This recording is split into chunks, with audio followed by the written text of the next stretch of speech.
What's going on, guys? Back with another Madden 13 video. Please do me a favor, take a second, hit the like button, try to get every video up over 100, 150. Subscribe to my channel if you haven't already. Comment on the video if you feel so inclined. Last but not least, you can follow me on Twitter with the username ShutdownSafety. Another preseason CCM offline where you're going to see weird configurations of players. But I want to ask the question in this video, why does this game look so realistic and play much more realistically when animations are kept to a minimum? So as I talked about, some of the depth chart issues in the offline CCM, Reggie Wayne lined up as a tight end. But just to go through this play as him originally, you can see here the defensive end does not chip him. He comes across the center of the field, makes a catch, and then is immediately confronted by a safety who comes in to make the tackle. But the safety really doesn't go into a tackling animation, and with user control I'm able to steer away from an overcommitted tackle and essentially turn out from a tackle to prevent it from happening. Then I'm just able to outrun three other defenders down the field to go in for a touchdown.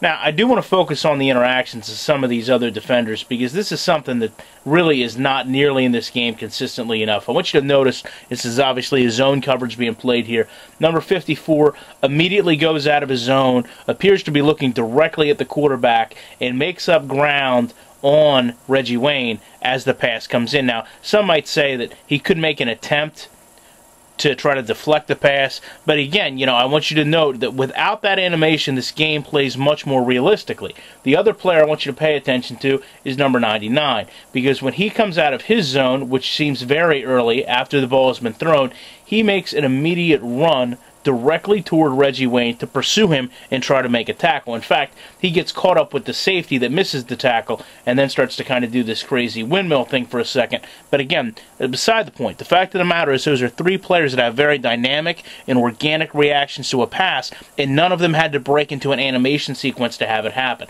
And finally, we'll focus on the safety that was on the other side of the field. And again, there is still some issues with pursuit here. He backs up into his zone, which is fine because there is a receiver directly in front of him. But when he goes to pursue down the field, I like to see this be one straight angle to the pylon because obviously we know that's where the ball is going to go. But instead, this game has a tendency to have players overreact to the pursuit other players have. So when Reggie Wayne makes that cut, it makes him make that cut, and now he's ran in line with me rather than in front of me. It puts him in a trailing position, which he stays in the whole play, and ultimately with a little bit better pursuit, he probably would have been able to stop an aging wide receiver.